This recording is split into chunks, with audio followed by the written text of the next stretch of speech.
This video is brought to you by BossRutten.com and PowerPerformanceProducts.com, where you can receive $10 off your purchase of Body Storm and Body Effects. Hey, we're the Tattoo Palace Ring Girls. Check out ProBoxingSupplies.com for all of your MMA needs. That's a tough fight to call.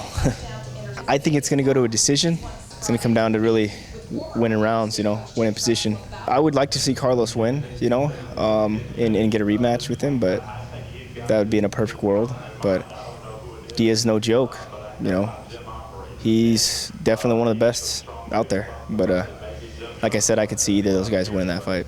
I say Diaz because I think that he can pretty much beat anybody, his toughness. But Condit is one of those guys who has his finishing rate is bizarre, and it's equal by submission, equal by knockout. So the guy is just a phenomenal guy. It's a very hard one. I just say that because Diaz is so tough, so hard to submit, so hard to knock out, and so much stamina.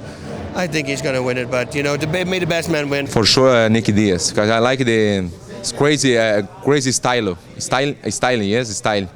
It's crazy. Nick Diaz is crazy. I know I like a hard punch, but he touch a lot. Touch. Good guy, black belt too. Yes, yeah.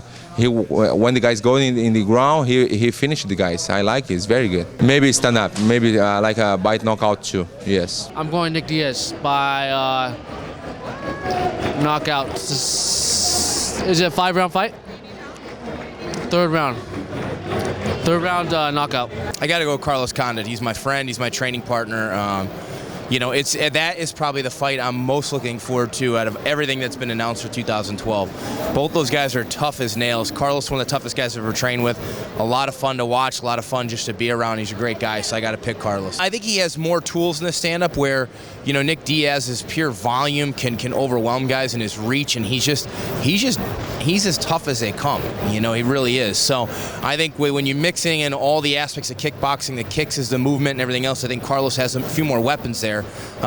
He's got to deal with the pressure that Nick Diaz can put on you in the volume. Nick doesn't get tired. I'll go with Carlos Condit because he has the striking. He's more well advanced in that area.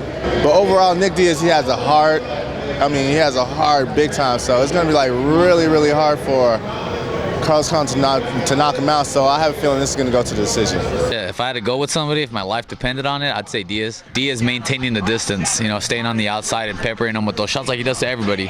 It's going to be a big factor. But now it's like I know Condit's prepared for that. He's got to be working on head movement. If anything, I think Condit should throw more low kicks, throw a lot of low kicks. You saw when Nick fought Cyborg, Evangelista. When he fought Cyborg, Cyborg was eating him up with those low kicks, eating him up, and then he got tired and got beat up. So I think if somebody can throw low kicks on Diaz, switch it up and throw head kicks, and then start punching, I think Diaz has a harder time. I think Diaz is going to win it. Condit's a tough kid. I wouldn't count anybody out. I wouldn't say it's going to be an easy fight, but I would say Diaz is going to probably win 3 rounds to 5 at least.